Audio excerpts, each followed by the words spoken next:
and see if I can get through to you guys. So you keep telling me all the things that Trump did wrong. Of course he did.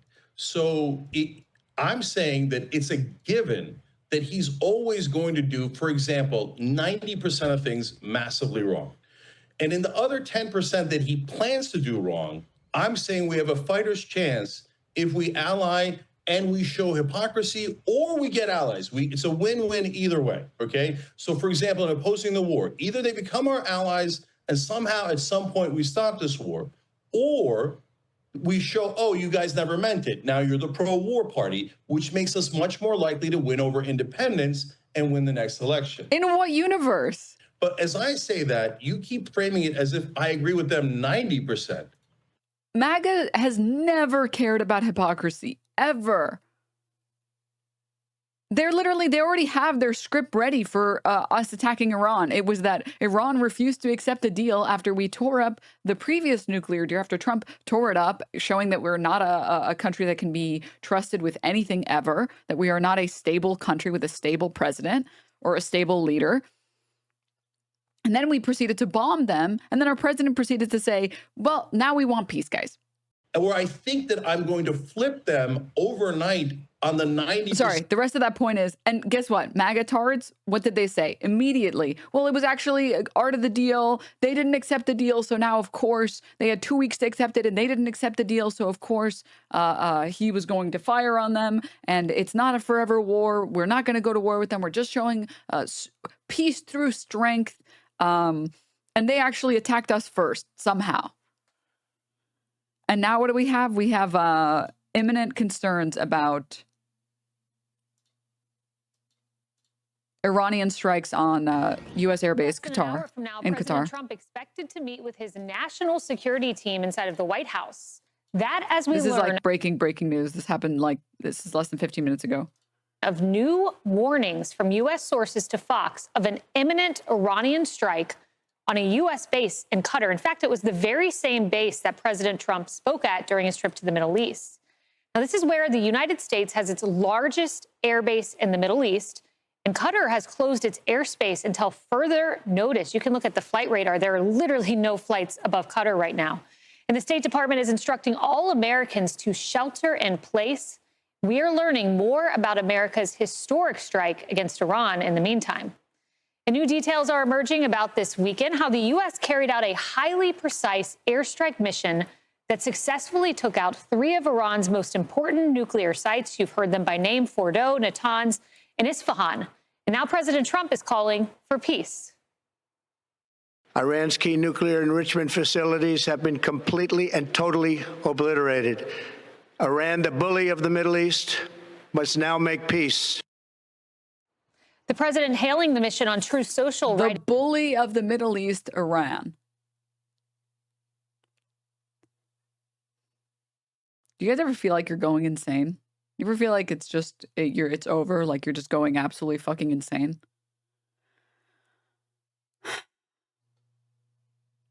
Writing, quote, monumental damage was done to... Oh, this was what he said an hour ago.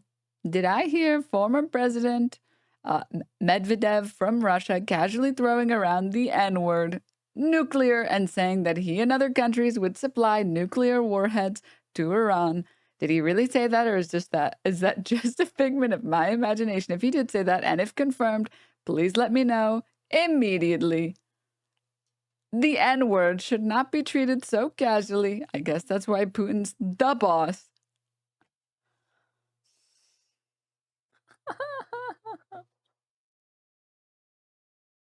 Let me out. Let me out. Let me out. Let me out of this simulation. I want to get to a different simulation, please. I'm losing my mind. Why is the president tweeting the N-word should not be treated so casually about nuclear?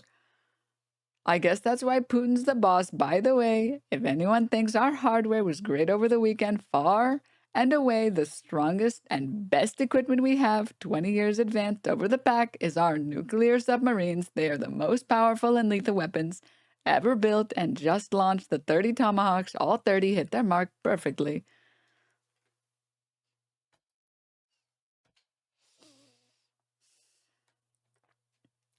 Yay. How is this worse than eating a bunch of tomatoes? How? How?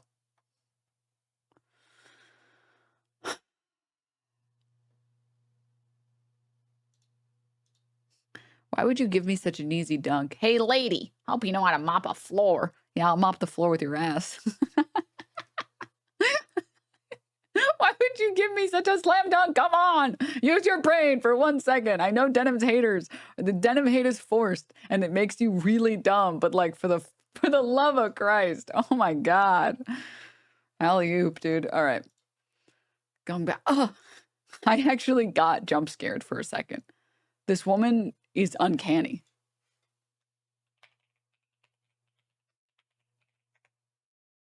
Dude. Not exactly, but it's definitely giving Republican makeup. It's like an uncanny valley Barbie. Like something is wrong, but I'm not sure what. All nuclear sites in Iran, as shown by satellite. Look at this. The haters are so stupid. Nerve of you telling someone to use their brain. The nerve. What are you, 50?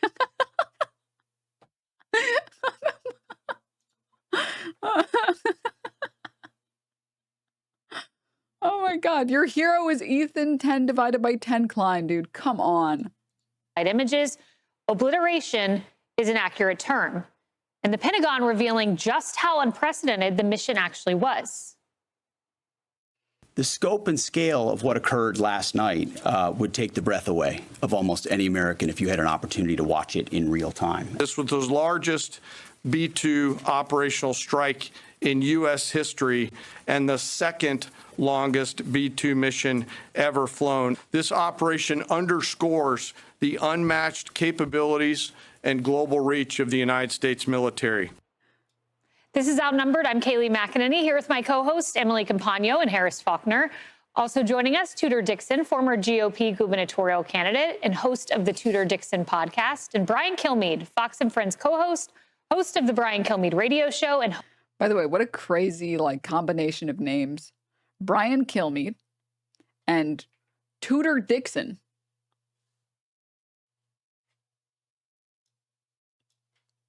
Podcast, and Brian Kilmeade, Fox and Friends co-host, host of the Brian Kilmeade radio show, and host of One Nation with Brian Kilmeade.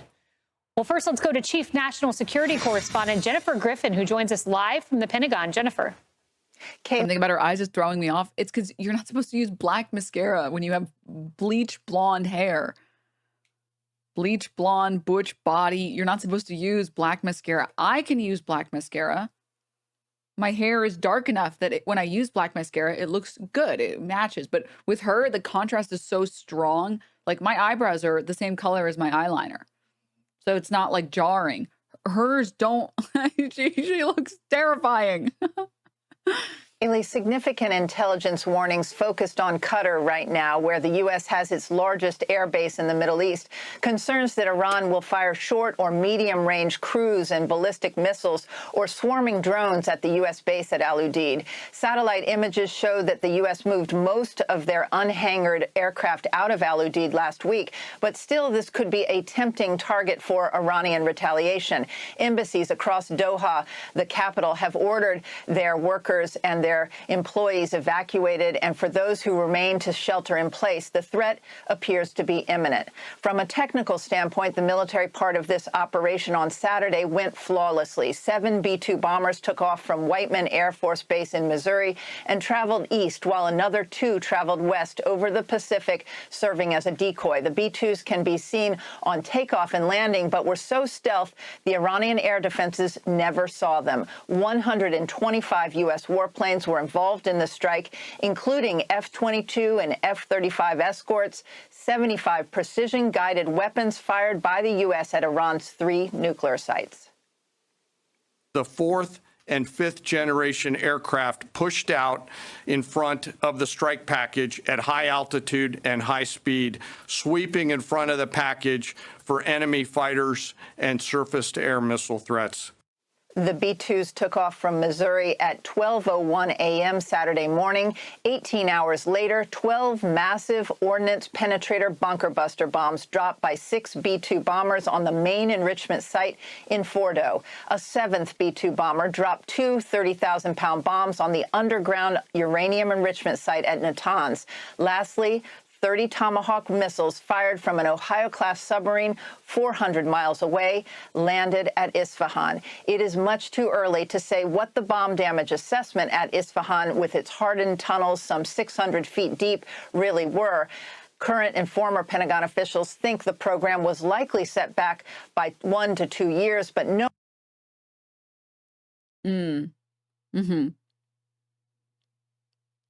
Set back by 1 to 2 years, but I guarantee you, at least in the next month or two, Netanyahu's going to talk about how they're weeks away and we need to keep bombing them.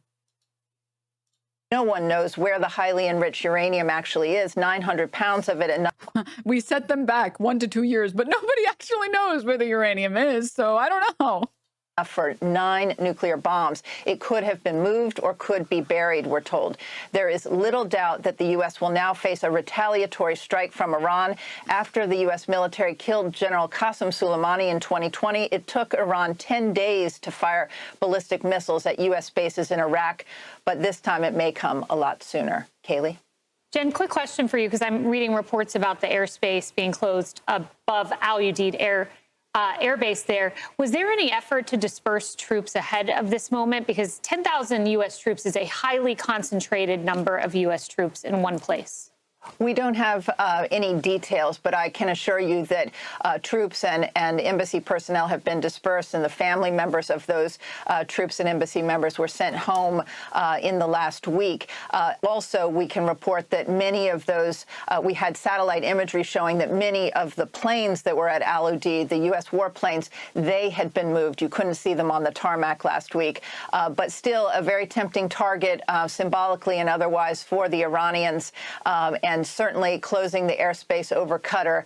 It's clear that other embassies, as well as the Qatar itself, has this same intelligence. Thank you, Jennifer.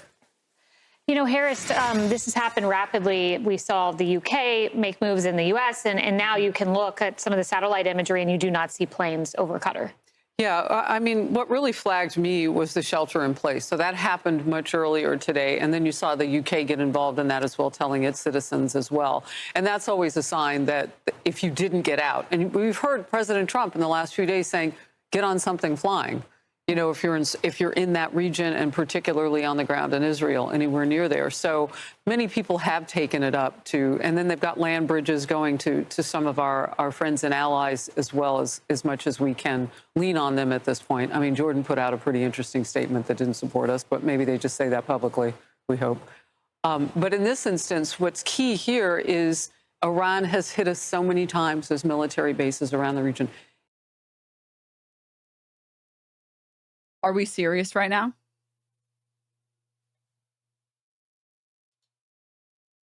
Are we serious right now?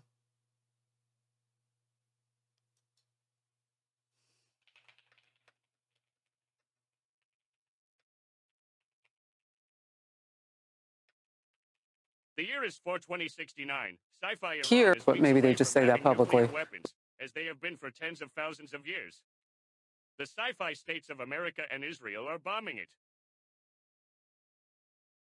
Sorry, for people who missed it,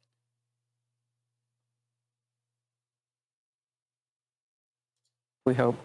But in this instance, what's key here is Iran has hit us so many times as military bases around the region, 200 plus times in Biden's presidency.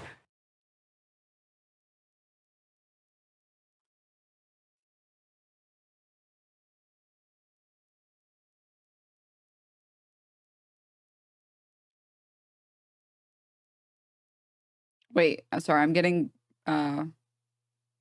breaking news about Qatar, that there's current updates right now about explosions being heard in Qatar. Effectively speaking, this seems like a hollow PR gesture. Remember when the sex pest literally said 2 seconds ago, and I showed it on a clip, that nothing ever happens? This is just like, this is, sorry, I have to pull it up. I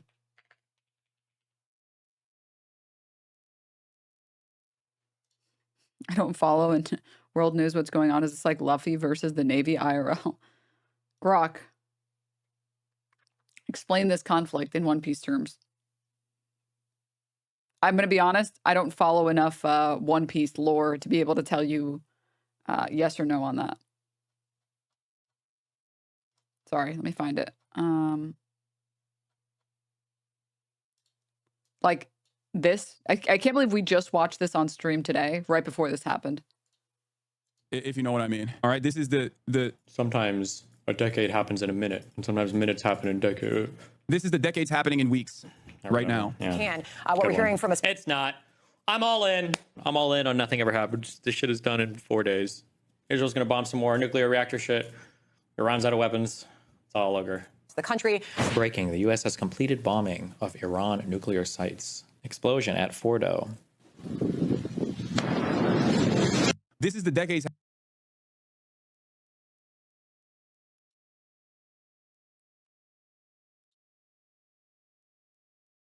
Hassan derangement syndrome.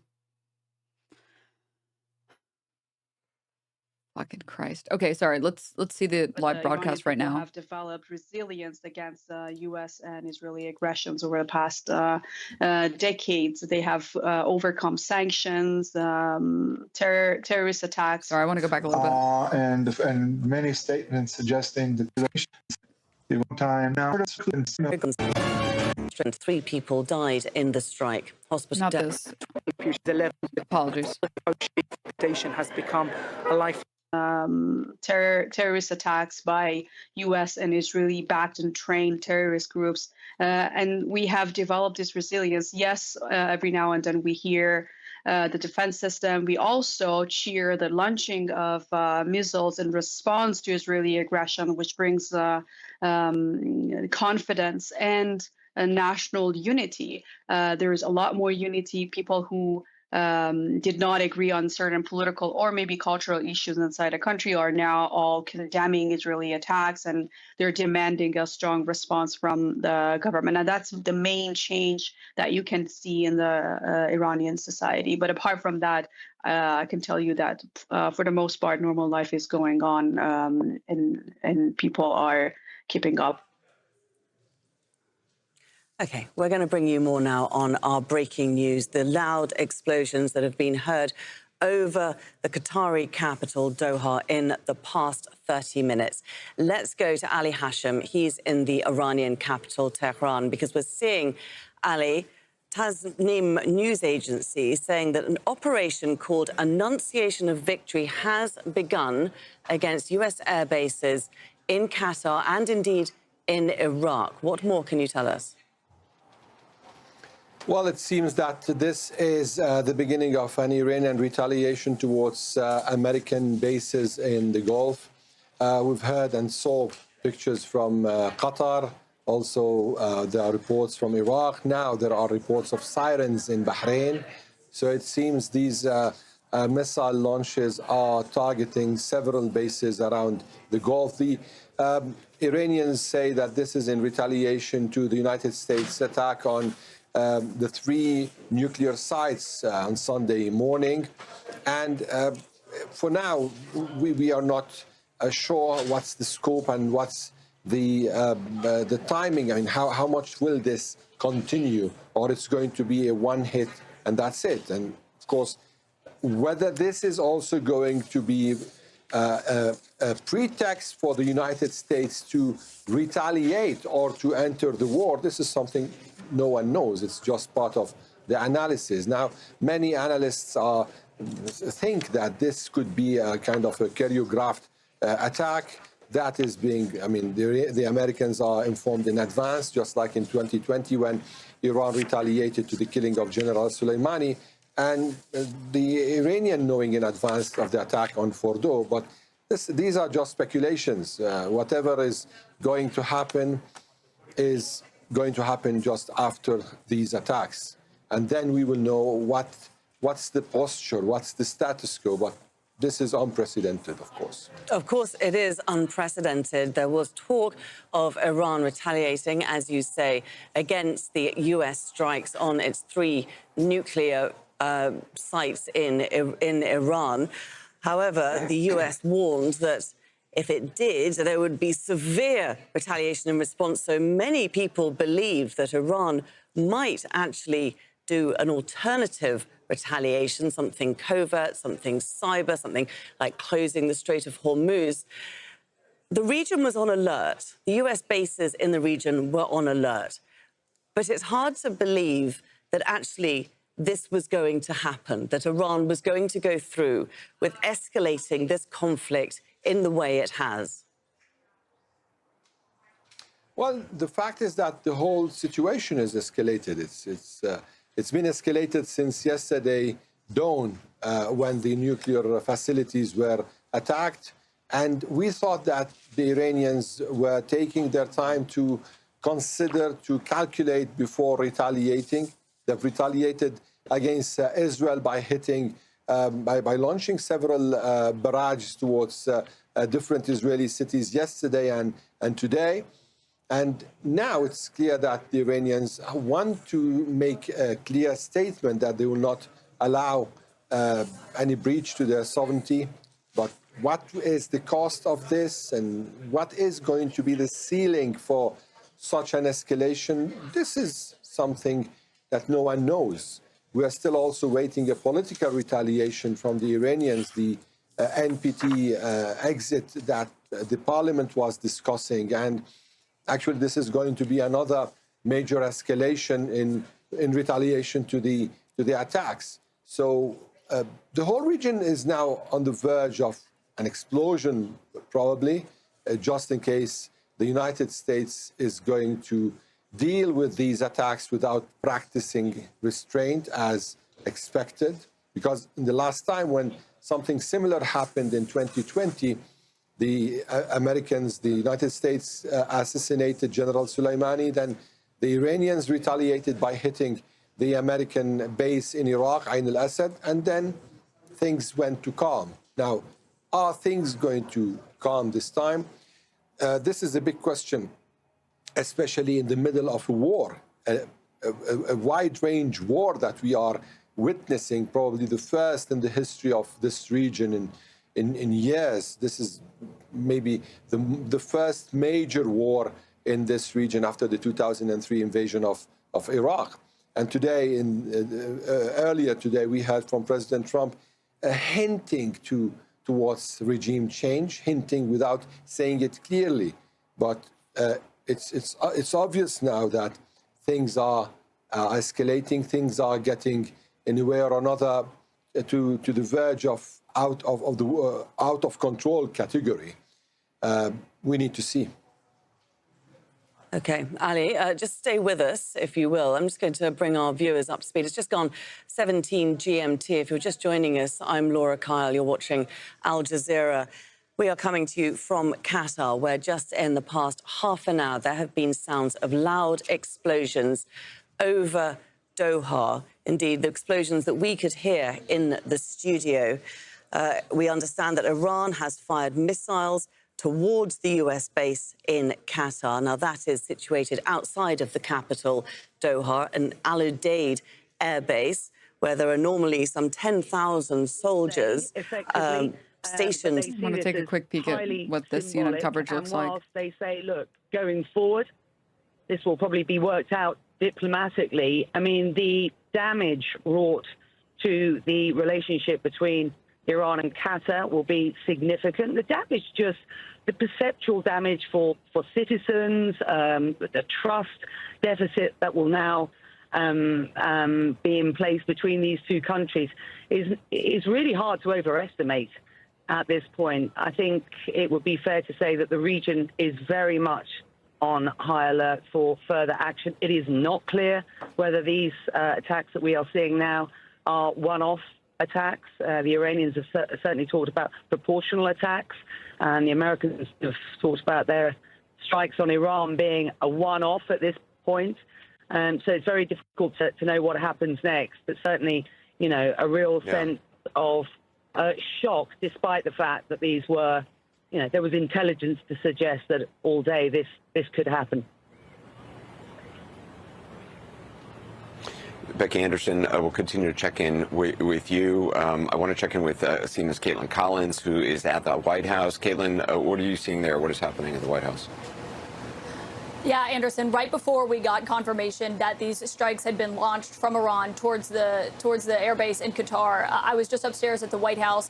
And as of right now, what we do know is that the Joint Chiefs Chairman, General Dan Kane, is inside the Situation Room monitoring this as we speak. He's there with the Defense Secretary, Pete Hegseth. I truly just got a phone while you were talking with Becky. The president himself is not inside the Situation Room as of this moment. He is scheduled to have a 1 o'clock meeting in the Oval Office with members of his national security team. We'll see if that and what's developing and playing out right now changes the location of that meeting and where they're talking. But obviously right now, U.S. officials are just trying to get a sense of the scale and scope of this attack, because that is going to determine how the United States responds to this. One thing that the president has been warning about ever since he was toying with this idea of the United States striking Iran was saying that Iran cannot attack U.S. forces or U.S. assets in the region. And this base that we're talking about in Qatar right now, the president was actually just there, Anderson, speaking to U.S. forces who are stationed there in the middle of May. When he was on this multi-country Middle East trip, he went there and spoke with the forces. So it's obviously a base that he knows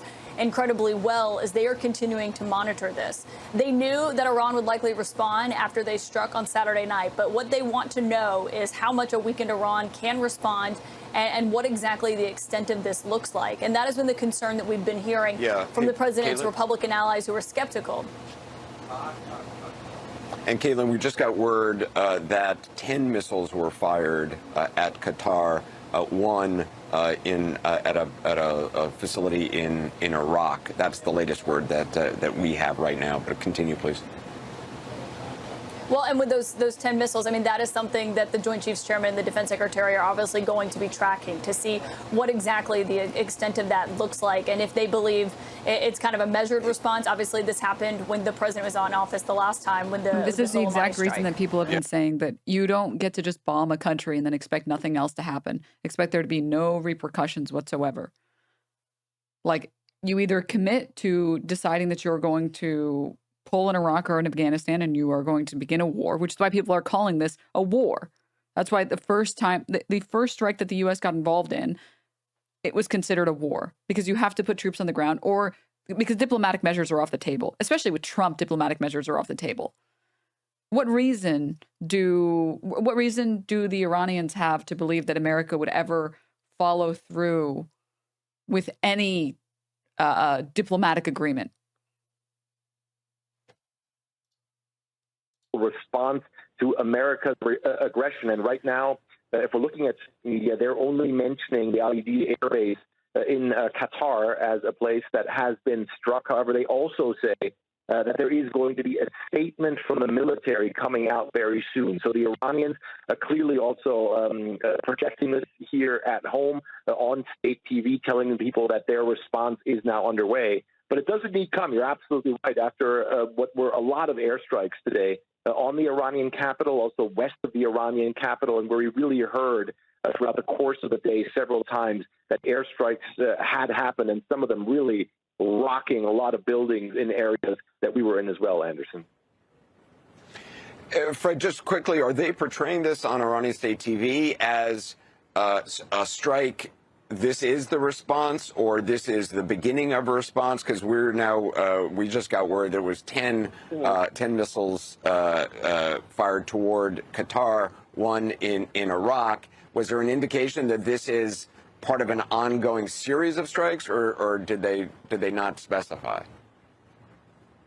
Yeah, well, they're not specifying this at this point in time. They're saying that the response has been launched, but it's a really interesting question, because we did hear from a senior Iranian official today saying that they wanted to make the United States pay, and that in total they're gearing up for a conflict both with the United States and Israel that could last up to 2 years, saying that they were prepared for something like that, saying that they believed that they had the public backing for something like that as well. So clearly the Iranians gearing up for what they could believe could be a longer conflict with the United States, and an ongoing conflict that could involve military action as well.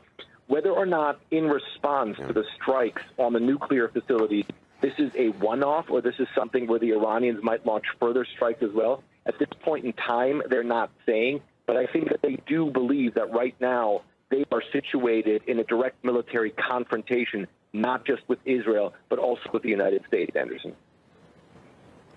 All right, Fred Plaken, appreciate that. Of course, the remains to be seen what Iran's military capabilities still are. Israel, several days ago, said that they had eliminated as many as half of the launchers for ballistic missiles that Iran had. Obviously, Iran has a number of shorter-range missiles as well. But like we already know that the stockpile is the most important thing. Yeah, the launchers are important, but like the stockpile is more important than that. You think this will lead to an all-out war between the U.S. and Iran? I don't see why not. Under Trump, troops on the ground, America could win from the air. The goal is not regime change. I mean, I disagree. There and okay, that is Ali Hashim joining us there from Tehran. Ali, for the moment, many thanks indeed. We'll, of course, be coming back to you, I believe, pretty shortly. First of all, now we're going to go to Osama bin Javed. He is joining us from North Qatar. Osama, you must have heard those explosions. We heard them here in the studio. What's the situation where you are? Yeah, Israel wants regime change. That means the U.S. wants it too. Trump literally said it was about regime change. To be clear, it's not about regime change that would benefit the Iranians. It's about regime change that would benefit Israel.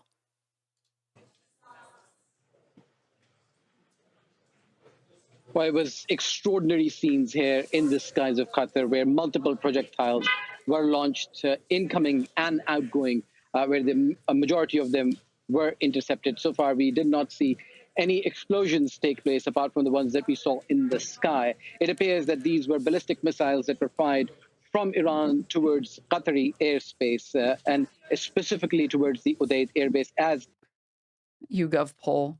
Do you want the U.S. to be at war with Iran? 85% say no. June 22nd, 2025, that was yesterday. 85% of surveyed adults say no. Did you consider that Ben Shapiro says yes?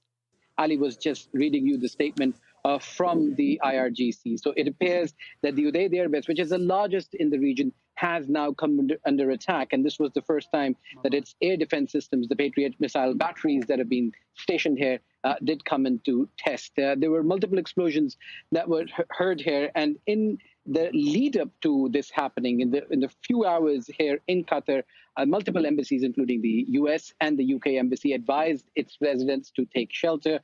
Also, the Qataris closed its airspace. So giving an indication that perhaps there was forewarning of what is to come. But it appears that because the tensions had been heightened to a level, because because the Iranians had come under attack, that the Iranians have now hit these places. So it appears that it's not just Qatar, but other areas in the Middle East that have also been targeted. And that's what we've been talking about after the U.S. attack, because it is not just the presence of U.S. military personnel and hardware in places like Qatar, but it's also in Iraq and in Syria, where they're exposed from multiple sides as well. But so far, here in Qatar, there have been no reports of casualties or damage, but it is extraordinary scenes that a lot of people come out of their homes and stopped in their cars and saw it, and it appears that now life is returning back to normal. Yeah, I mean, that's extraordinary. We just saw some people walking behind you, Osama. Are people worried? Are people shocked? I mean, it was certainly shocking to hear the explosions. It is not something that anyone here in this country is used to. Well, absolutely. Apart from those fireworks that the country sees some few times a year, people do not hear explosions here, unlike other parts here in the Middle East. So it was a shock to a lot of people here. But it appears that the traffic change in Iran when you could bring peace to the Middle East by doing one regime change in Israel. What, turning Israel into not an ethno-state? Don't be ridiculous. Don't be absurd.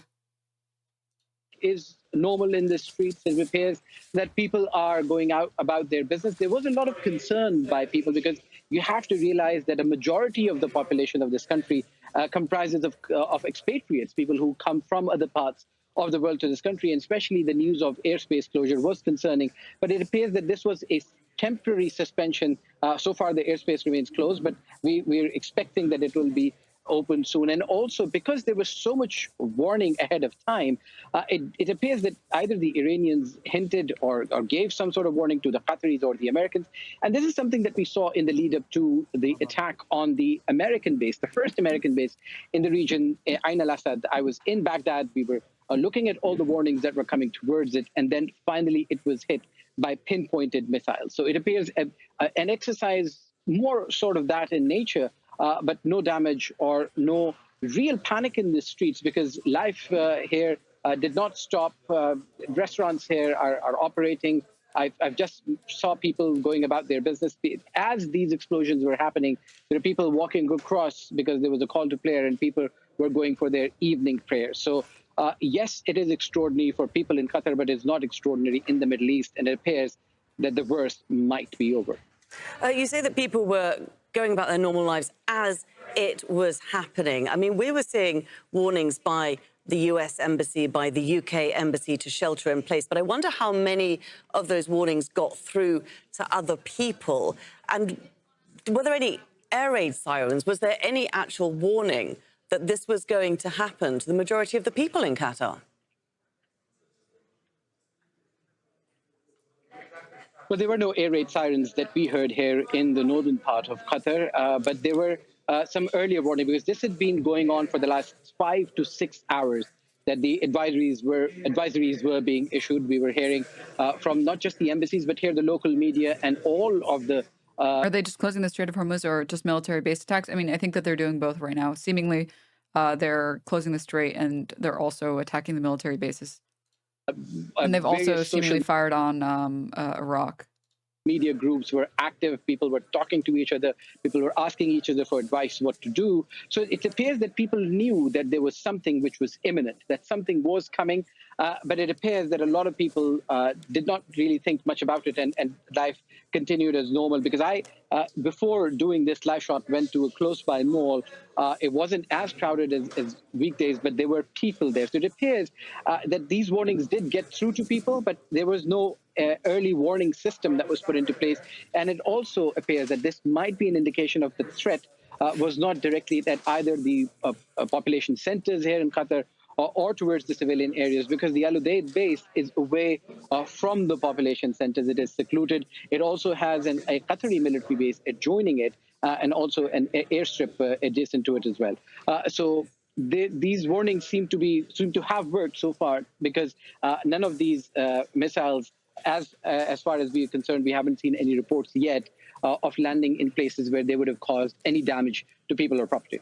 Yeah, I was going to ask you where Al Udeid is, because, of course, when people look at Qatar on the map, they see a very tiny peninsula, and it really is difficult to imagine how the whole country is not affected by a missile strike like this. But perhaps you can explain to us a little more about how long it takes to get down to Al Udeid, how far away from Doha, from Wakra, from the main population centres it actually is, and indeed what we know to be there right now. The RSCG just gave a comment. One sec. Well, in the lead up to this, as the U.S. decided to attack Iran, we saw reports that a lot of military assets, including bombers and fighter jets, were moved from Udeid. And it is also worth noting that the Americans were cognizant of what could happen to their allies and their assets in the region. So they did not use this facility to attack Iran. But they did attack Iran using B-2 bombers, which flew all the way from the United States with refuelers. Al Udeid base is about half an hour's drive towards the north of the country, towards the border with Saudi Arabia. It's situated between Doha and the border of Saudi Arabia. It is, if you leave Doha behind you, then there is the industrial area, and after the industrial area is the Udeid Air Base. It is the largest in this region. I know little about what Iranians think about this. Are they for regime change? Is that Israel's objective? I mean, they are for a regime change. I mean, they don't currently like the Ayatollah, but the reality is the regime that Western powers want to put in place is not going to be favorable to Iranians. It's going to be favorable to Israel. It's going to be favorable to the U.S. It's not for Iranians. Everyone who thinks that they can claim that the U.S. is helping Iranians by freeing them. And Iran is the true evil. Don't understand that Iranians don't want the intervention that, or like the problems that come with U.S. intervention. They don't want the American version of regime change, just like we helped in 1953 and all the other times. Yeah.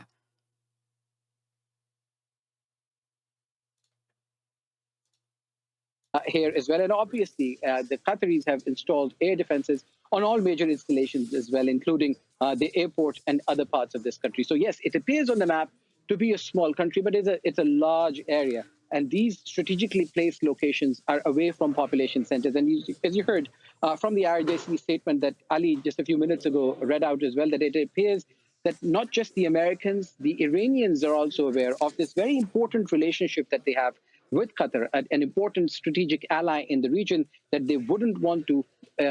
Yeah, this is currently what they said. The IRGC wrote in a statement that the message the strikes on U.S. bases is that Islamic Republic will not leave any attack on its territorial integrity, sovereignty, or national security unanswered under any circumstances.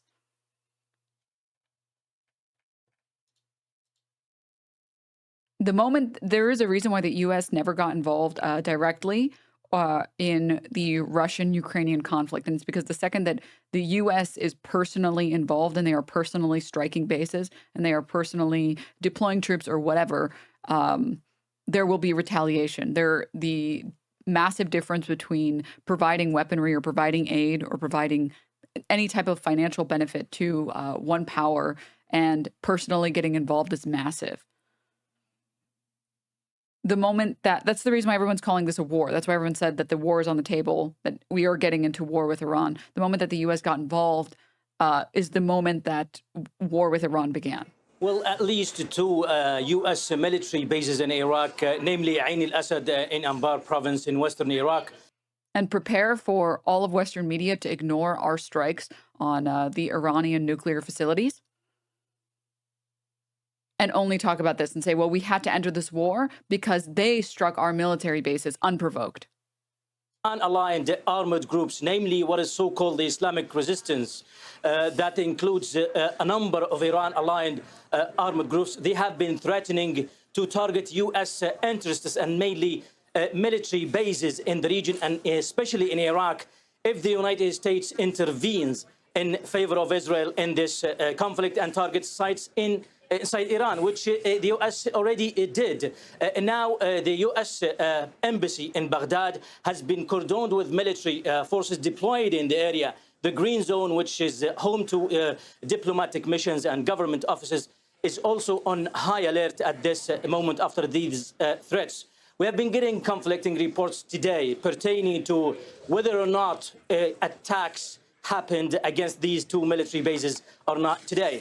Security sources in Iraq, Iraqi security sources, say that the Ain al-Assad military base in western Iraq was attacked twice today, but it was foiled by the U.S. forces. So there are no casualties reported. But on the other hand, some security sources in the area say that no attacks have happened as of yet. So conflicting reports as of yet, but what is confirmed is that there have been threats, multiple threats from Iran and its allies in the region to target U.S. military bases in Iraq if the U.S. intervenes in this conflict. As you know, that Iraq has been witnessing movements over the past week, demonstrations, march in the streets, threatening to attack U.S. bases and also calling on the Iraqi government to put pressure on the U.S.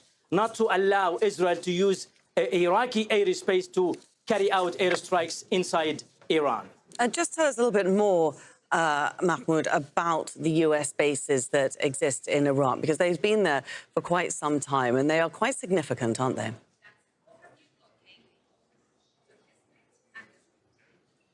Well, yes, indeed. As you know, that these troops and the military bases, the U.S. military bases across Iraq, they have been operating by virtue of what is so-called the strategic dialogue between the United States and the Iraqi government. What we have now in Iraq is around more than 2,000 U.S. troops across Iraq, and they say the Iraqi government says that they need these troops to train the Iraqi forces and help combat ISIS in Iraq. But at the same time, we have been witnessing opposition from Iran-aligned armed groups, also demanding that all foreign troops, and on top of them, U.S.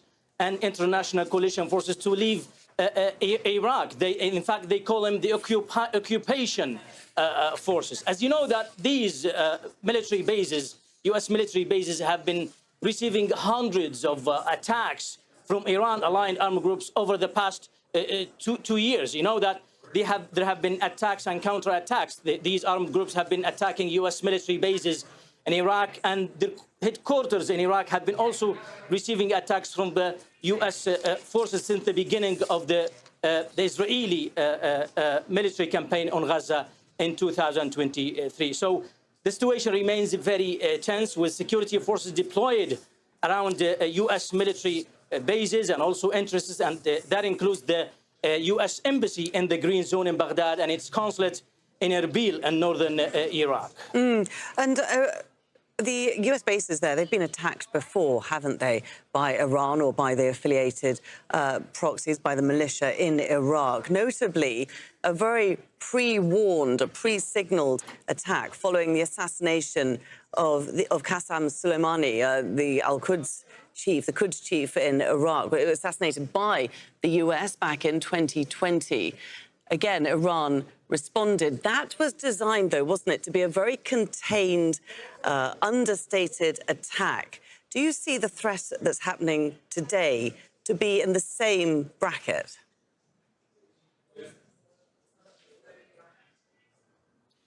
Well, we have to find out yet, because, as you know, the Iranian attack that targeted Ain al-Assad military base in 2020 following the assassination of the Al-Quds Force commander, Iranian commander Qasem Soleimani, that was, as you know, that an arranged attack. But Dude, Americans are some of the most bloodthirsty excuses for people I've ever seen in my life. America's going to symbolically end Iran till Persians are a footnote in history books. Like, what's wrong with you? What happened in your development that made you incapable of empathizing with other human beings? It's sad. I'm sorry that you don't have a developed frontal lobe. We still need to find out what kind of attack, Iranian attack this time, will happen on U.S. military bases in Iraq, especially after the Al-Udaid military base was attacked, according to Iranian media today. But as you know, that the U.S. military individuals in Iraq and U.S. military bases in Iraq, as you know, that the Iraqi government is obliged, as they say, is obliged to protect these military bases by virtue of the strategic dialogue. That's an agreement, a military agreement between the U.S. and the Iraqi government. And as you know, that these troops have a rule to do in Iraq, which is to... This is incredible. Thank you for linking it. The state of Qatar strongly condemns the attack that targeted the air base by the Iranian Revolutionary Guard. We consider this a flagrant violation of the sovereignty of the state of Qatar, its airspace, international law, and United Nations Charter. We affirm that Qatar reserves the right to respond directly in a manner equivalent with the nature and scale of this brazen aggression. In line with international law, we reassure that Qatar's air defenses successfully thwarted the attack and intercepted the Iranian missiles. A detailed statement regarding the circumstances of the attack will be issued later by the Ministry of Defense. We also emphasize that the continuation of such escalatory military actions will undermine security and stability in the region, dragging it into situations that could have catastrophic consequences for international peace and security. Translation, just roll over and die, Iran. Let us do whatever we want. Let the U.S. bomb you as much as they want and do nothing in return. Do not retaliate. Roll over and die. We call for the immediate cessation of all military actions and for a serious return to the negotiating table and dialogue. Furthermore, the negotiating table and dialogue, that'll definitely work with Trump. Furthermore, the state of Qatar was one of the first countries to warn against the dangers of Israeli escalation in the region. Oh, They warned about it. We have consistently called for diplomatic solutions to be prioritized and have stressed the importance of good neighborliness and avoiding escalation. Sorry, one second. Don't ban this chatter. No, they got banned. Whatever. We reaffirm that dialogue is the only way to overcome the current crisis and ensure the security of the region and the peace of its people.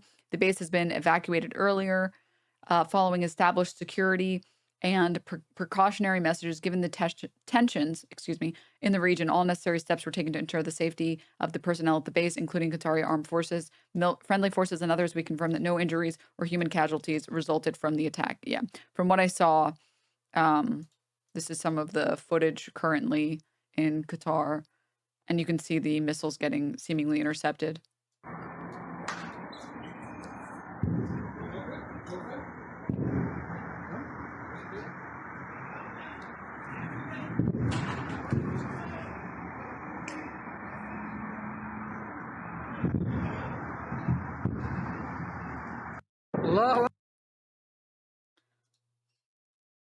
US bases outside Iraq, because they did that before inside Iraq, and Iraq was basically a battleground for between the US and Iran probably since 2003. I'm not saying it's normal, but as if it has been normalized.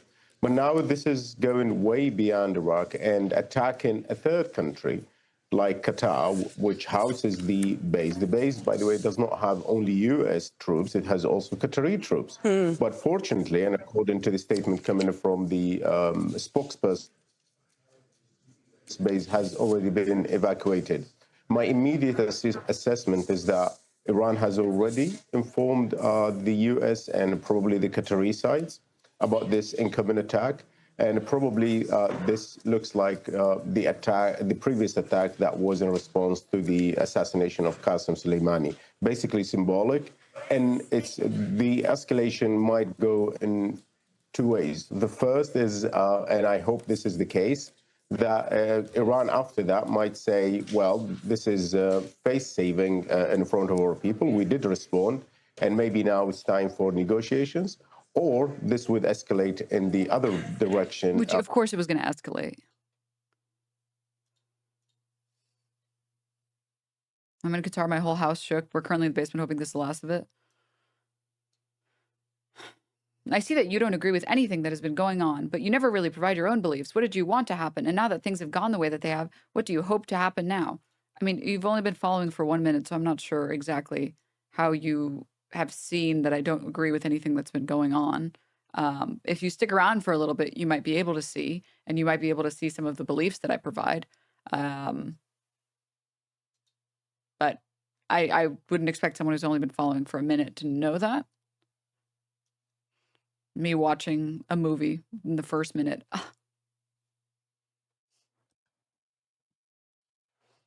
Anyways. You didn't offer a comprehensive political strategy to fix the world in the last 2 minutes. I can't believe it. Yeah. Oh, sorry. I didn't show the text on the screen. Yeah,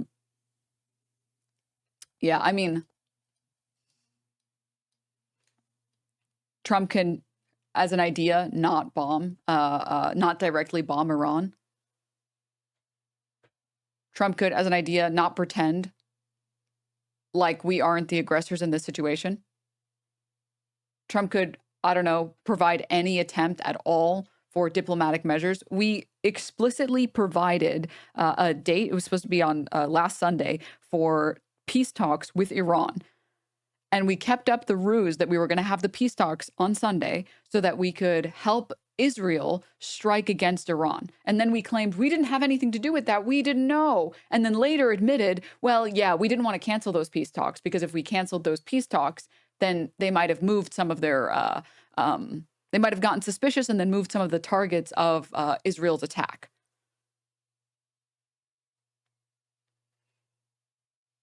Like, how about any of the things that we just did? Any of the things that the U.S. did? How about they don't do any of those things?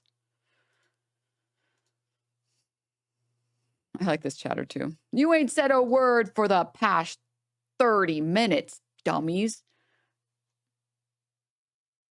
You've been following for 1 minute. This is factually untrue.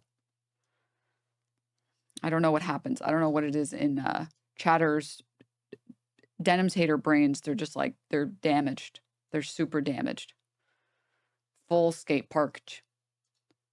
Which is a very dangerous one, because the U.S. would definitely respond to attacks that target their personnel if the Iranian side would not opt for negotiations, because the U.S. does not see itself as a peer to Iran, and they would not accept that Iran is trying to establish a deterrence, if you like. Sorry, don't ban these chatters. Wait.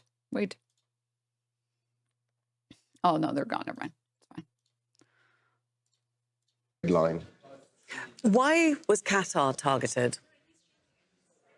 Well, it's not Qatar. I mean, the Iranians are saying we're not targeting Qatar. Qatar is a friendly country to Iran, and this has been consistent throughout at least the last 10 years.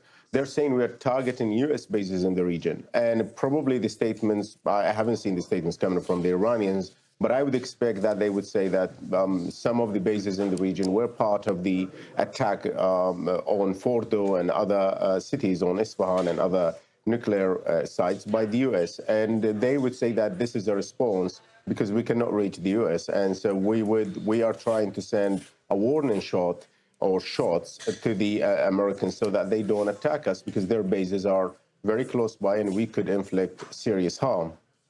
I mean, they may say that they were targeting U.S. bases, but this is in Qatar.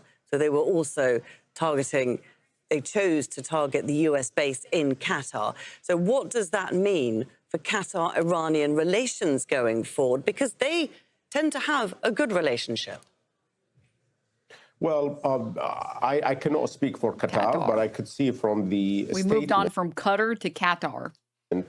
Coming from the spokesperson for the Qatari government. First, they condemned this attack, and they reserved the right to respond directly in kind and whenever they feel it's appropriate. So obviously, Qataris are not happy about this. It's a violation of their sovereignty and sovereign skies as well. And I think the spokesperson was citing some of the UN Charter articles protecting Qatar's sovereignty, but also the very same spokesperson at the end of the statement, the written statement I have seen already, that Qatar was against the war, and they were also partly blaming Israel for starting this military confrontation. So we are yet to see. I think the relationship between Qatar and Iran would be affected, but I think we need to wait for both parties. And also, as I said, if this confrontation would escalate in the military direction, where the U.S. might respond, then Qatar might have a different view, maybe different stance towards Iran. But if the Iranians would go to negotiations, I see Qataris welcoming that, and they might just overlook this attack, or Iranians might also present later a formal apology. And we're just seeing that. I mean, you have to remember, Al Jazeera is a Qatari news broadcast. They might issue a formal apology later. I mean, it's the main US base. The other host going, attack, or Iranians might also present later a formal apology. And we're just seeing that the main US base in Syria has also now been put on full alert. And we are seeing Bahrain close its airspace. Do you think this attack is over, or is it just beginning? I really don't know. I hope it is over, because if it's not, and if the Iranians are really intending on targeting U.S. troops in different countries, even if these bases are empty, I don't see the U.S. Looking the other way. And if the U.S. responds, they would not respond in kind. They would respond forcefully, because this is opposed to unprecedented, and they would not allow any country, not only Iran, to attack their forces. These bases are not only meant to protect these countries, or they're not only symbols of cooperation with these countries. These bases have strategic goals way beyond the region, and they have. Thanks, Liren.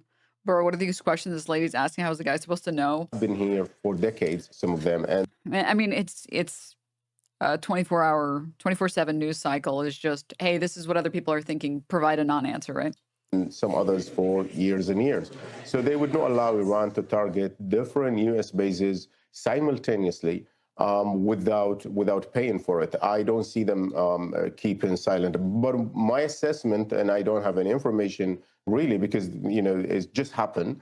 I think the Iranians, most probably, they would just restrict their response to the bases in Iraq and Qatar. If not, it means the Iranians have reached a conclusion that the current conflict is... You think Trump is going to escalate this further? Of course. There's no universe where he doesn't. A zero-sum conflict, and that the Americans and the Israelis are coming... You have to think about everything from the perspective of Israel. What would Israel want more than anything else? That answer will always provide to you that question will always give you the answer that you need to know about what America's going to do. What is Bibi Netanyahu's wet dream for Iran? For the U.S. to bomb the shit out of it.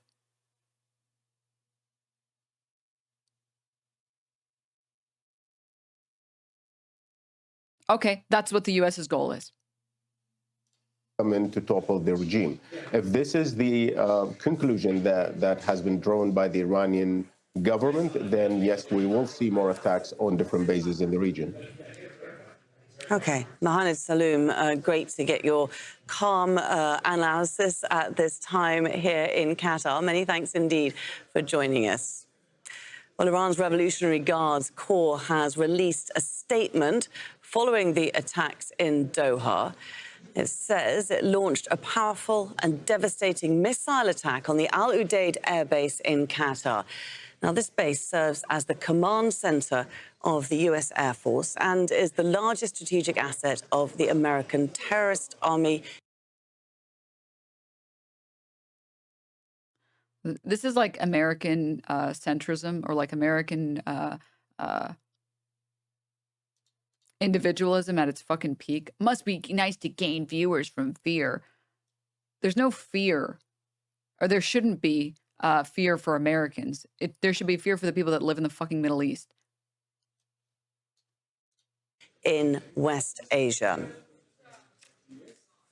Well, Qatar's Ministry of Defense has released a statement following the Iranian strike Sorry, I on didn't show the comment, my bad.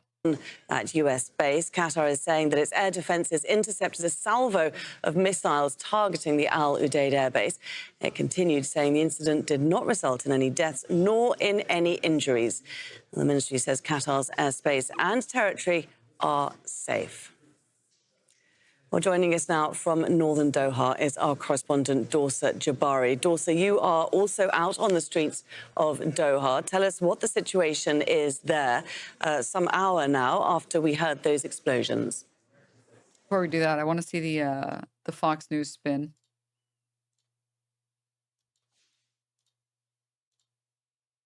Qatar has temporarily closed its... To some breaking news on this Monday as we continue to follow the latest developments regarding Middle Eastern conflicts and the U.S. strikes against several Iranian nuclear facilities from over the weekend.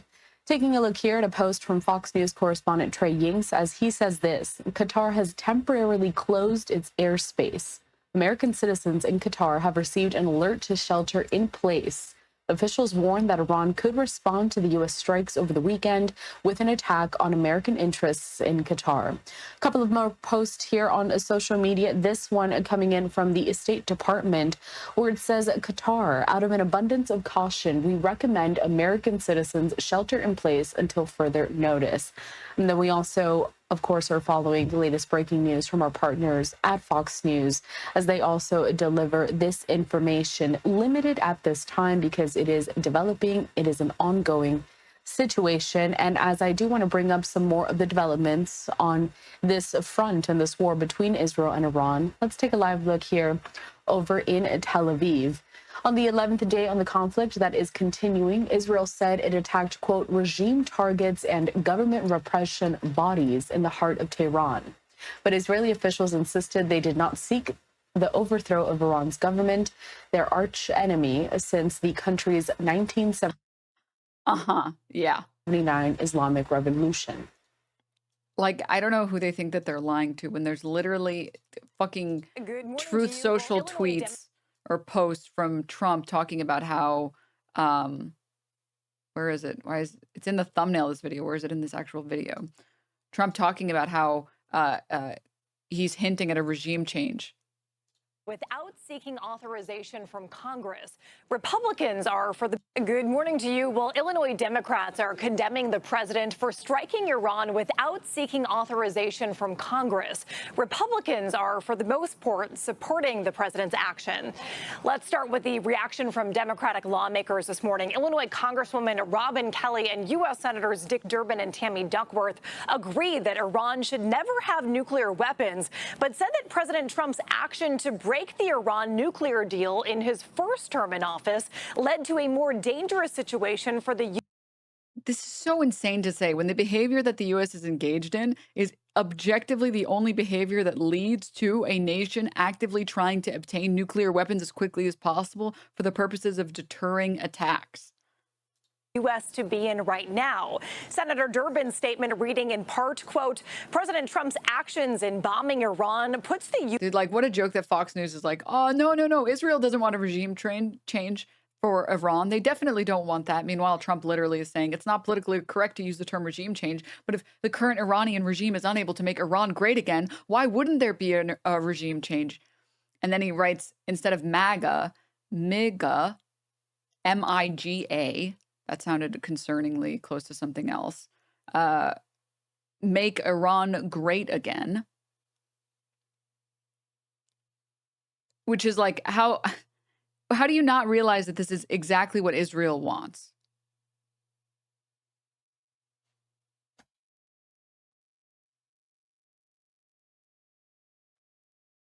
If Trump is tweeting or truthing on Truth Social about what he wants, about wanting a regime change, that is exactly what Israel wants.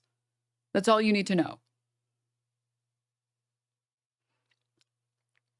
Don't Iranians want a regime change? They don't want one that's done by Western powers. They already did that with the overthrowing of the Shah, and look what it got.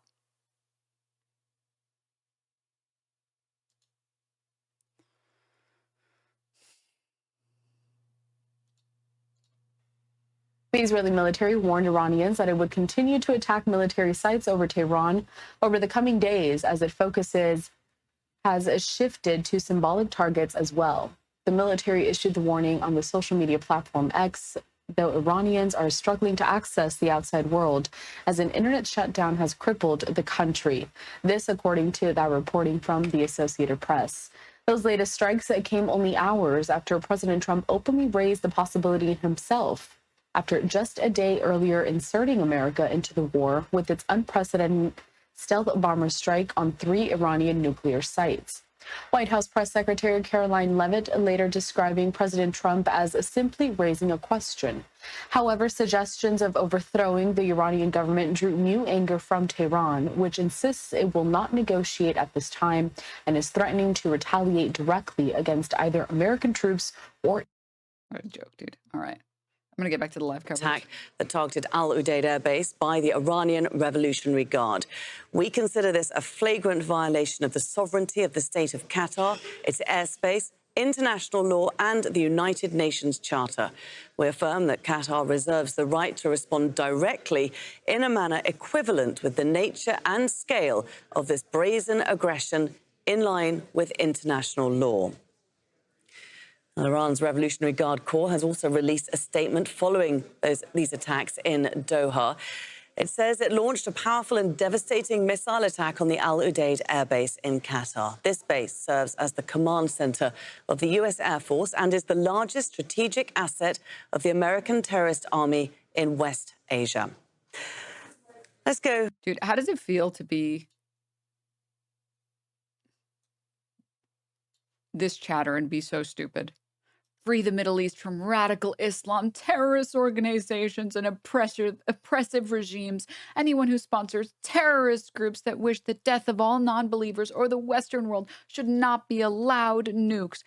The reason there are radical Islamists in the region is because of Western powers, you fucking idiot. The Western world caused this, you absolute moron.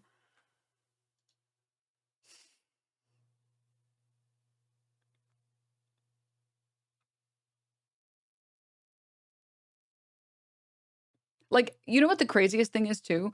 You can just Google. You can just go to the Wikipedia page for Iran and immediately recognize that you're an actual idiot.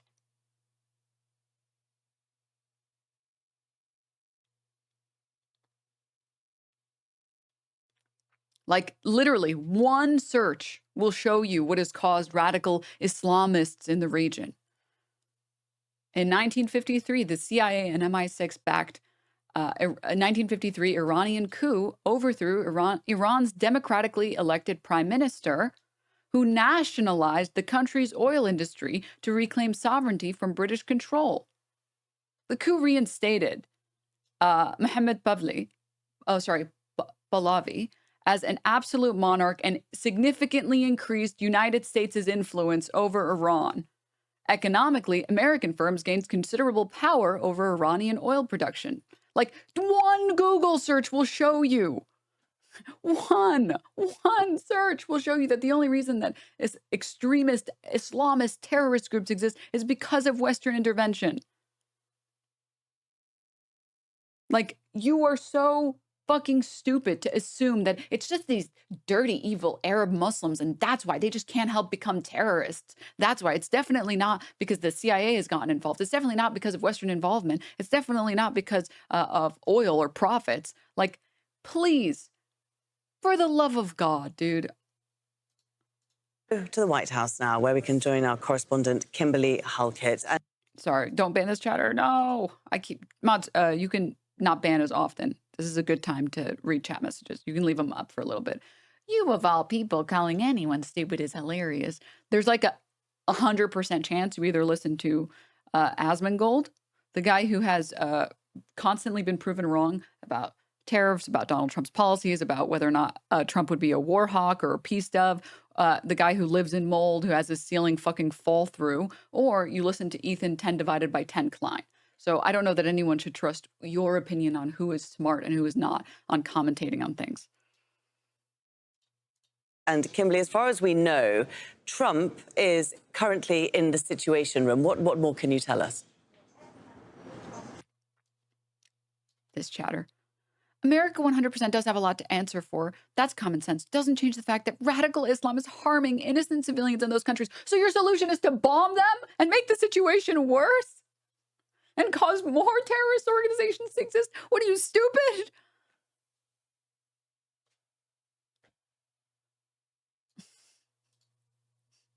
And also these people, they listen to Ethan 10 divided by 10 Klein. Since Denims is talking about being smart. Did you get a lawyer yet? I've had a lawyer since I issued the retraction letter to Ethan Klein. I've had a lawyer the whole time, you fucking idiot. Oh my God. But please keep listening to 10 divided by 10 Klein. Please, by all means. That guy will not lead you astray. That's right. The U.S. president in the Situation Room of the White House. Initially, his national security briefing had been slated for the Oval Office, but that has since been moved given the fact that there is this developing situation with the attacks on U.S. bases, namely Qatar and Al Udeid. Now, what we know is that the U.S. president is monitoring the attacks and is accompanied by not only his Secretary of Defense, but also his chair of the Joint Chiefs of Staff, Kane. We also know that the United States was aware and was informed in advance that this would be taking place, and as a result was able to, just as the Qatari foreign ministry did, was able to alert civilians and the personnel at Al Udeid so that it could, in fact, as well as the airspace, begin diverting flights and minimizing the casualties that are there. Now, it is important to note that, as you've mentioned, that the Al Udeid is, for the United States, the headquarters for the Central Command. It is the largest installation in the region. There are in excess of 10,000 troops there. And we also know that it was expected as a target the United States, even before there was this coordination by Iran, had expected. So we know in advance that there had been movement of most of the aircraft that was located at Al Udeid. It was moved in advance, given the fact that the United States expected that it was possible there could be a target. Now, the reason for this is because we know that any sort of firing from Iran, according to military officials here, of cruise missiles or ballistic missiles would only take minutes to get to Qatar from Iran. Motherfuckers really calling us stupid because we won't cheer on for a new fucking war. Jesus fucking Christ. I mean, it's just like, it's literally just a death cult. The pro-war, the pro-fear-mongering people. The Kyle Klinsky video that we watched earlier about how the number of similarities between the current escalating tensions in Iran and Iraq, it's like jarring. The entirety of the, well, if you're against what America's doing, you must love terrorists.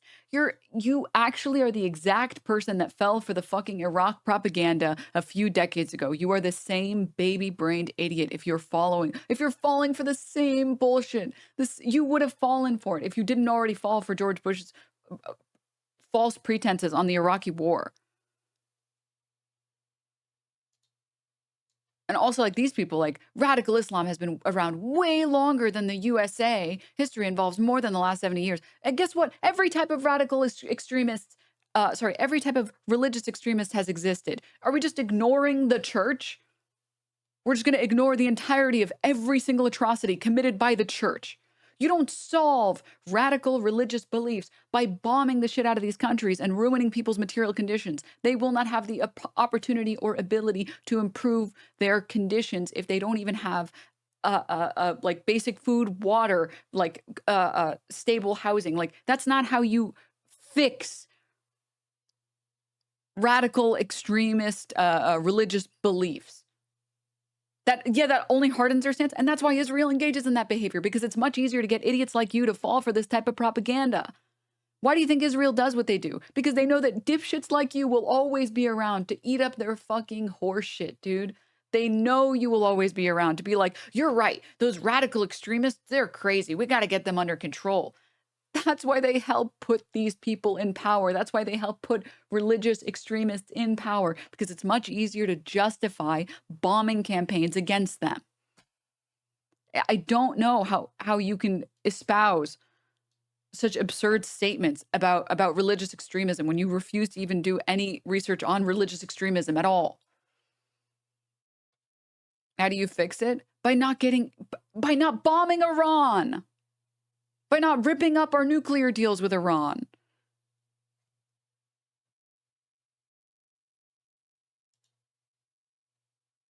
Responded after the assassination. Fact is that one indicted criminal is taking the entire region to the unknown.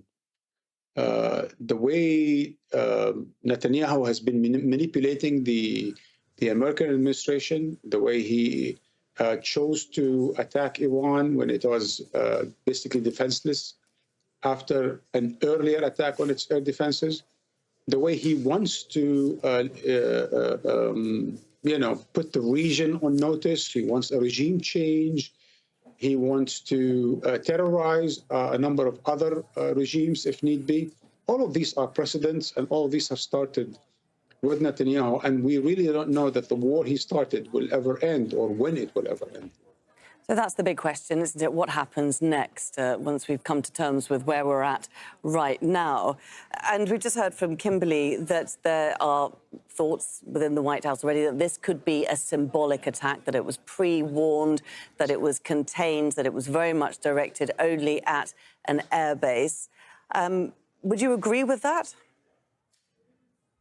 You know, this is what I said earlier about when we heard that Trump making that press conference and saying, okay, that's it. We've hit, we left, it's all clean, 6 hours. Now Iran comes back to the negotiations table. Really? Really? Does the American president believe that he could just hit and run and that will be the end of that? Does he really believe that the Israelis can win in Iran and that will be the end of that? It's like America won in Iraq and... Dude, sorry. I love the white guy in chat whose best criticism in here was to say, your OnlyFans is literally nothing. There is a base called white man, LOL. Denims, most Iranians that I know are happy that the regime may fall. A lot of Iranian women are praying for it. Are you sure you're on the right side? Sorry, let me show it on the screen. Dog, you cannot be serious right now.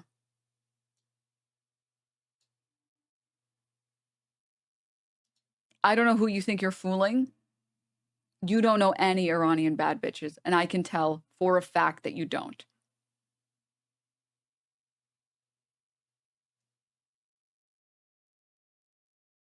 For the love of God. One of my best experiences, by the way, is why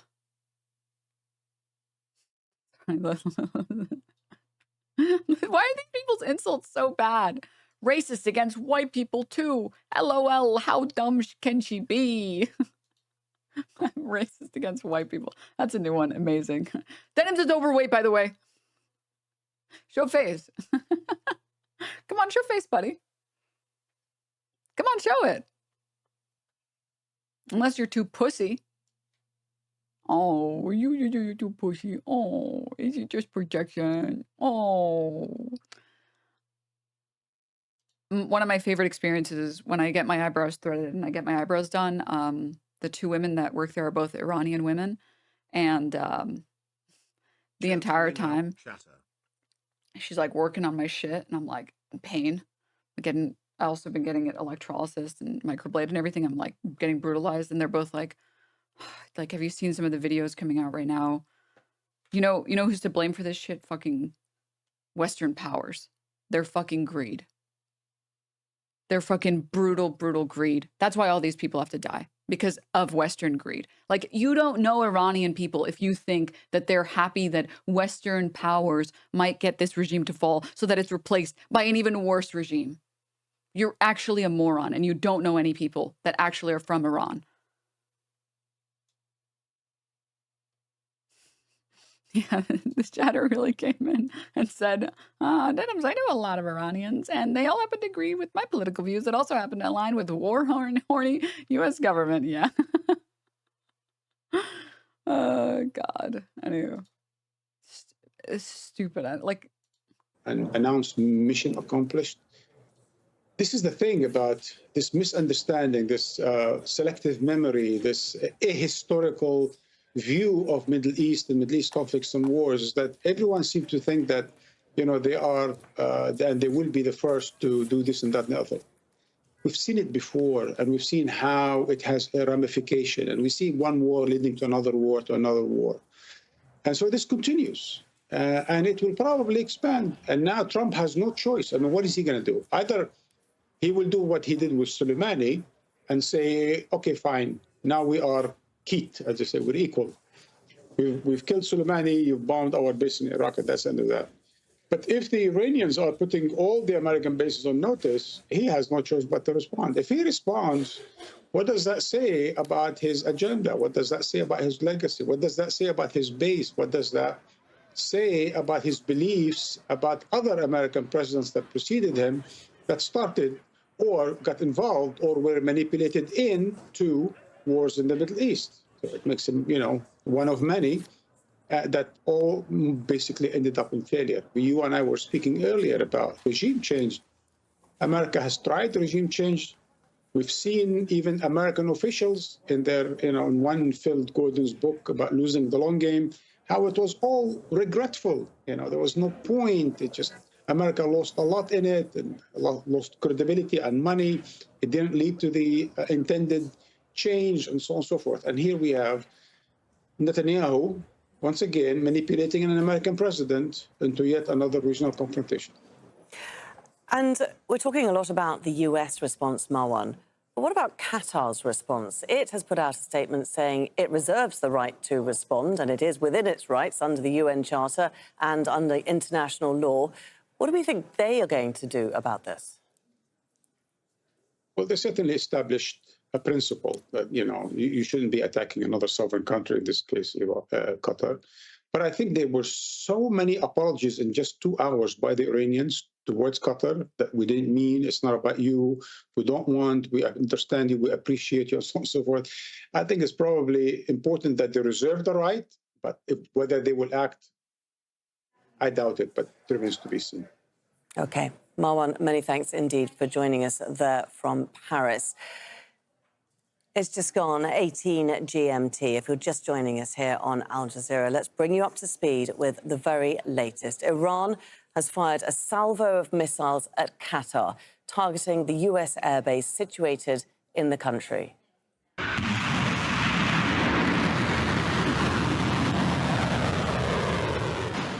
Tehran says the attack is in retaliation for the US bombing of 3 of its nuclear sites on Sunday morning.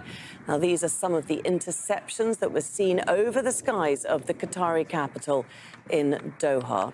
The Al Udeid base in Qatar, which was the target, is the largest US airbase in the Middle East.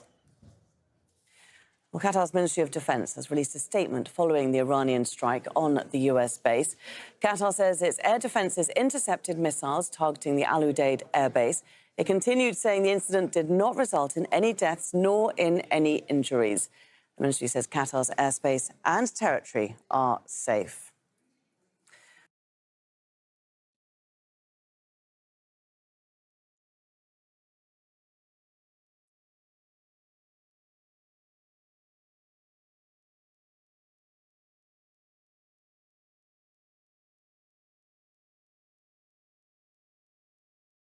The Sunday finest for Twitch. Your Sunday best.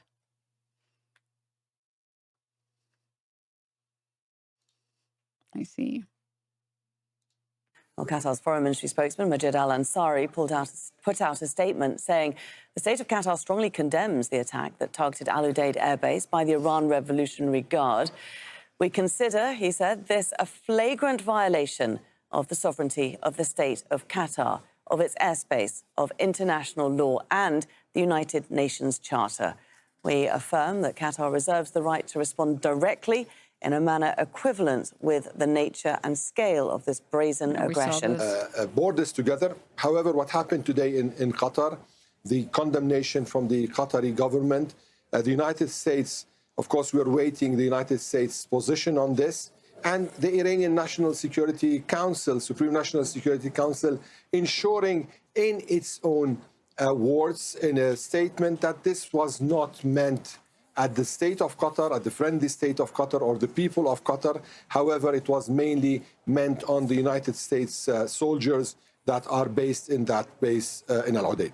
Okay, the very comprehensive overview of the situation there in Tehran before and after it launched those attacks at Qatar. For the moment, Ali, many thanks indeed. Let's now go to Osama bin Javed. He's our correspondent here in Doha. He's in the north of the city.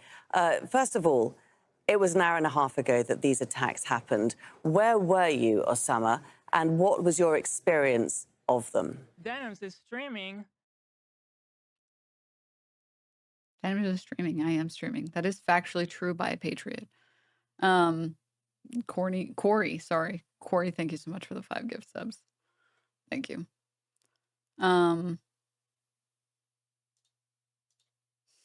There's so many chatters today. I'm gonna have some fun with them. Look at this. Denims will vehemently defend victims of body shaming until it's a white man. LOL. Did you not hear what I said? I made fun of his outfit. Can you imagine being on Twitch and you're like, well, what photo do I pick? Me in my Sunday best. The one time I left my house and I wore a suit. I made fun. I know listening is hard, but just try it for once. Now I've been subscribed for I love this also. DNM Dankies. Oh, thank you, Jordy. Asmund is not political, LMAO. Like, just try listening for once. Oh my God. Try not being a victim in your brain. So, just like for 1 second, please. Please. All right, 1 sec. Let's go through some chatters really quickly. Let's have some fun with it. Look at this guy. This is my favorite thing that chatters do. They love to pretend like their previous chat messages don't exist. Like, you really think I'm demolished from name calling like children? This is making progressives look like a laughing stock. Are we here to make fun of people or like actually warrant? Dude, you said you sound like a high This makes schooler. progressives look like laughing stock. You said you sound like a high schooler, and said you ain't said a word for the past 30 minutes, dummy. We can see your messages, man. You started your first message was name calling. What's happening? What's going on? What is going on? I get it. They just like, the problem is that they just like didn't get. Dude, just so you know, chatter, every single person like this. Real talk, though, I think you're being disingenuous as hell. We did not bomb Iranians. Wrong. We prevent Islamic terrorists from being able to produce nukes. Wrong. Not only is this statement factually incorrect, but you are the exact person that would have fell for Iraqi propaganda, for the Iraq war propaganda. Western media loves you. They love the type of person that's so stupid that falls for the, we need to go to war with them. We need to go to, they're going to have nukes any second now. Any second now, they're going to have nukes. I know that we've been saying this for the past 20 years, but like any second now, they're going to have nukes next week. They're going to have nukes within a couple months, within a few weeks, within a couple days, in seconds now. Like, you are the exact person that would have fallen for that propaganda. You admit the actions of the CIA put Islamic radicals into power, and those Islamic radicals are in power now. They were enriching nukes. Sorry, you're too stupid for me to engage with genuinely, so I do have to ban you. But before I ban you, let me explain why you're wrong. They were enriching nukes to 60%. They don't have nukes. They can't enrich the nukes. They don't have any nukes. Our own intelligence tells us they don't have any nukes. Oh my God. Please enrich your brain cells. Fuck, dude. You know, we have to set up a second rule. You have to be this smart to enter this chat. Oh, fuck. Not actually. I like our current rule set. And then let's see. And then like these type of people, but the locals do want it. Their life is always in fear and threat from their own government. Do you understand that like there is a massive difference between wanting a regime change and wanting a Western power to implement a regime change?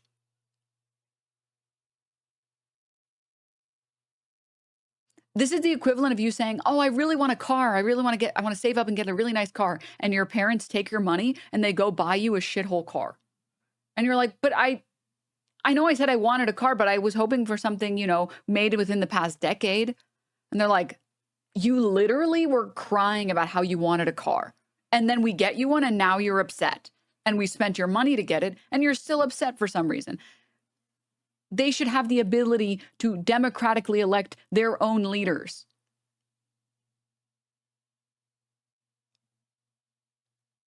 Not have a regime implemented by Western powers.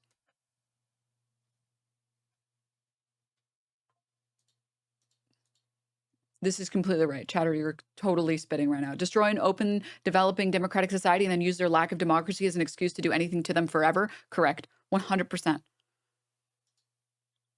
Yeah, the equivalent of like wanting to get a nose job and then somebody punches you in the face. And they were like, well, you said you wanted to get a nose job anyway, so I'm just helping you out.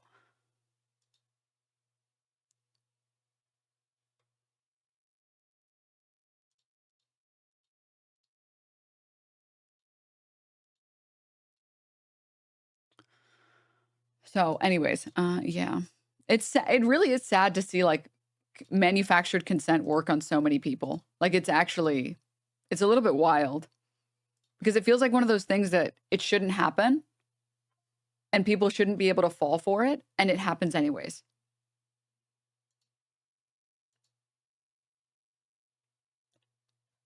May have been limited in scope designed to be symbolic and matching the U.S. attack on some of the nuclear sites in Iran. So this would be interpreted as we've been hearing from some of the military experts here in the United States that have been speaking on live television, that this would be interpreted as Iran trying to save face, but at the same time... And yeah, Tehran is one of the most progressive cities in Iran. There's no reason why it wouldn't be able to be spread to other Iranian cities as it develops. Imperialism is so stupid. And we already know as people become more wealthy, as like the middle class expands, as people's living conditions improve, religious extremism goes down. That's why in a lot of like Scandinavian countries, the rates of religious people is super low, right? And you don't have to put, and this is like theology 101. You don't have to put blind faith into religion when you can put your faith into systems that actually reward you, right?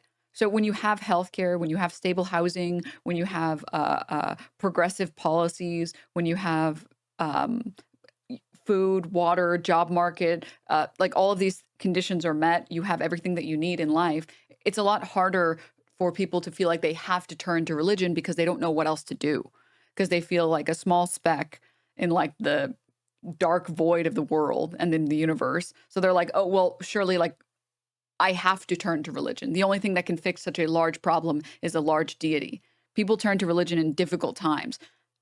And so no shit, bombing these countries, making the conditions worse is going to lead to more religious beliefs and higher rates of religious beliefs. And guess what? Enriching these countries, improving the living conditions of these people, does the opposite. Wow. But it's almost like the reason why they're pretending like they're doing this for the Iranian people is because Israel wants a regime change, and they want... There's a really good interview with Mehdi Hassan where he talks about how Israel prefers a nuclear state for Iran because it allows them to get away with more and allows them to push harder on Iran. That the regime change has its benefits for the for the Israeli government. Chatters, why are Denims haters so stupid? I thought you were supposed to be self-funding in any cases. You know what the statement said? It said, if I move forward as a plaintiff, I will be self-funded. Do you know what a plaintiff is, Chatter? Or are you too stupid? You can tell me. It's okay. You can tell me. I won't judge you. It's okay. This is false. I'm Scandinavian, and religion, especially young... Dog, anecdotes are not data. You can go ahead and look at like the data. Compare Scandinavian countries with high quality of living, with people who have high quality of life, and compare that with other countries that don't have that. And you'll find religious rates and the percentage of people who believe that God is very important to their life, that they attend church frequently, goes way up as poverty rates go up. This is just data. Also, it's not just moving to religious beliefs, but more extreme beliefs in general, which can lead to more aggressive acts. Yes, that's correct.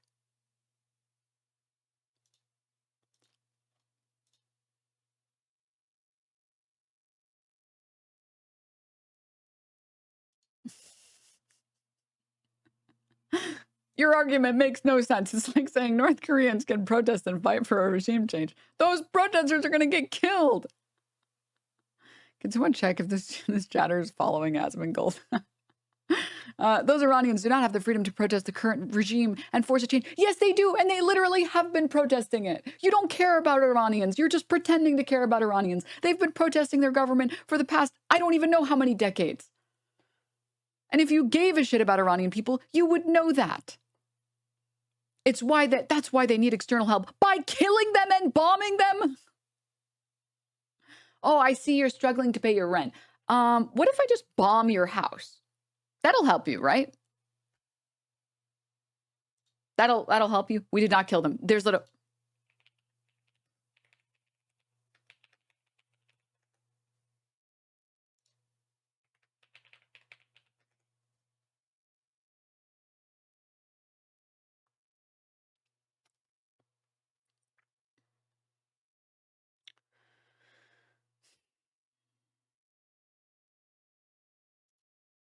One Google search.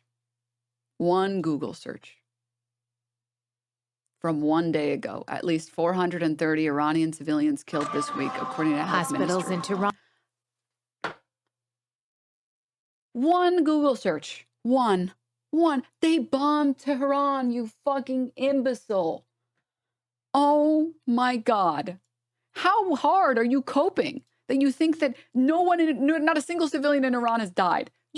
Stop trying to twist my words.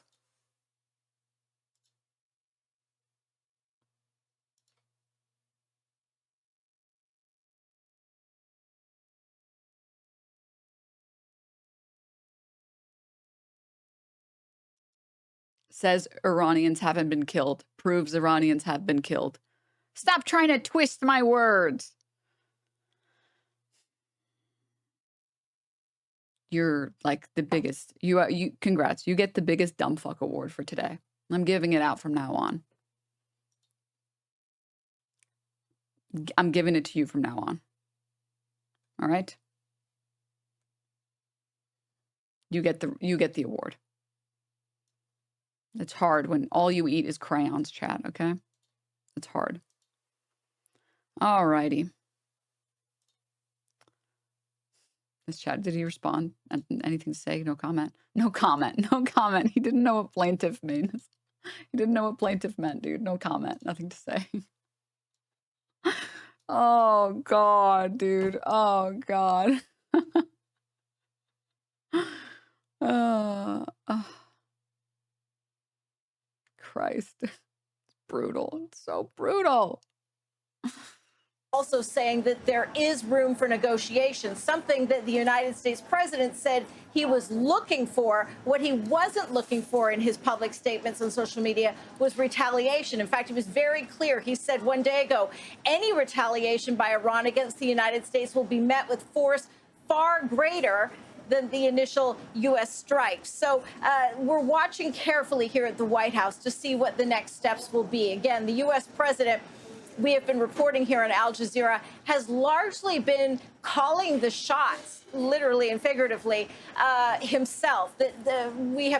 Our sources have told us that this has very much been Donald Trump's operation. He chose the date, he chose the means, and so we assume that the response, if there is one, will be very similar as well. Okay, Kimberly, thanks for that. Just stay with us, because we've actually got the statement now from the Pentagon. A U.S. official from the Defense Department has sent out a statement to the media. In it, it says... Trump just put out a message as well. The sites we hit in Iran were totally destroyed. Everybody knows it. Only the fake news would say anything different in order to try and demean as much as possible. And even they say they were pretty well destroyed. Working especially hard on this falsehood is Allison Cooper of Fake News CNN, Dumb Brian L. Roberts, chairman of Comcast, Johnny Karl of ABC Fake News, and always the losers of, again, Comcast's NBC Fake News. It never ends with the sleaze bags in the media, and that's why their ratings are at an all-time low. Zero credibility.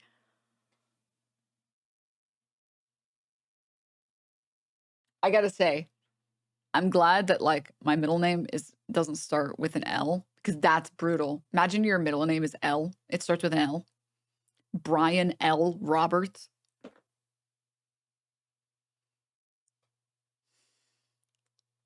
I'm Brian Kilmeade.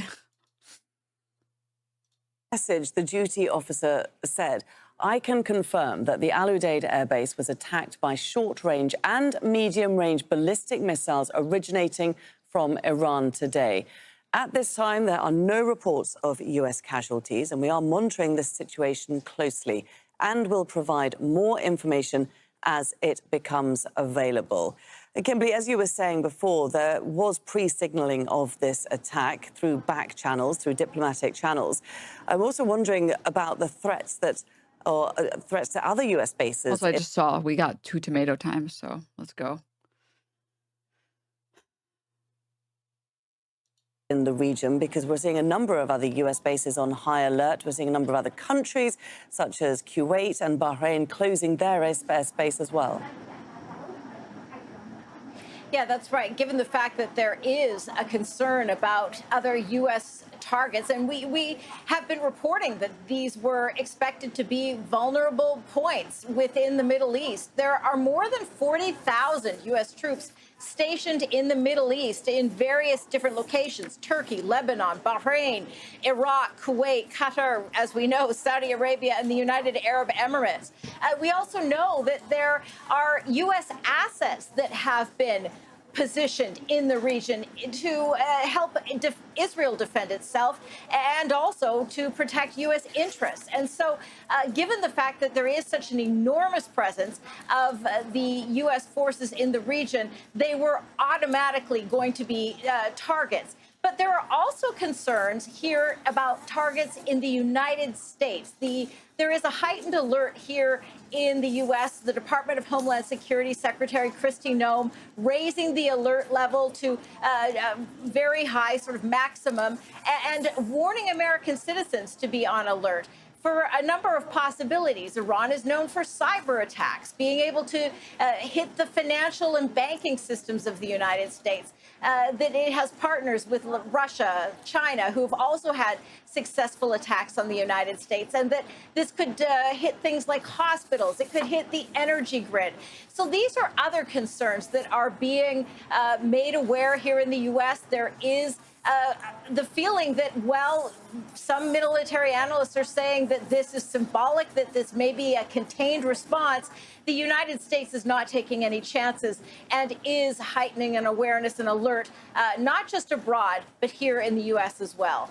That's Kimberly Halkett joining us with all the very latest there from the White House. Kimberly, many thanks indeed. Mehran Kamrava is a professor of government at Georgetown University in Qatar. He also directs the Iranian Studies Unit at the Arab Center for Research and Policy Studies. He joins us live from Doha. And Mehran, we've been speaking at length over the last few days, the last week, during this conflict between Israel and Iran about the situation in the Middle East. So you're well placed to analyze the current situation now. But first of all, I just want to get a personal note from you. You are here in Doha as well. What was your experience of the missile strike that happened about an hour, two hours ago now? I live about 30 kilometers from the U.S. base, and we heard massive booms. The building shook, the windows shook. And as I looked outside, the night sky had all these flying lights. And there were people. I live in one of the many gated communities here called compounds that many expatriates live in, and neighbors were running. Many were scared. I saw many people crying. And for the first time in 18 years of living in Qatar, I heard sirens go off. And so I think it's fair to say that there was a fair amount of fear among the local residents here. That's interesting that you heard sirens, because our correspondent in north of Doha did not hear any sirens there. Were they coming from the Al Udeid base? I'm not sure. They were distant, but I could clearly hear the sirens where I live, as I said, about 30 kilometers from Al Udeid. I think that would have been a little too far if the sirens were from Al Udeid. I do think they were from the city instead. Okay. So this is the first time that Iran has targeted a U.S. base outside of Iraq. Why do you think it chose the one in Qatar? Well, largely because of symbolic reasons. This is the U.S., the biggest base that the United States has. It is a base that can house up to 10,000 American soldiers. It's a self-contained city. And the Iranians had to make a statement commensurate and proportionate with American attack on their nuclear facilities. So it was really, in some ways, it was surprising because Qatar is one of the very few friends that Iran has in the Arab world.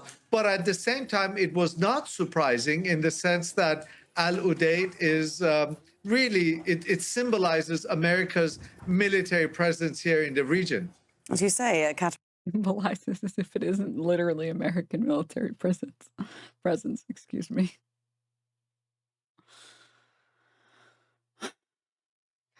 We're back to Qatar and we're back to Qatar. Excellent, excellent. Good. Oh my God, dude. Oh my God.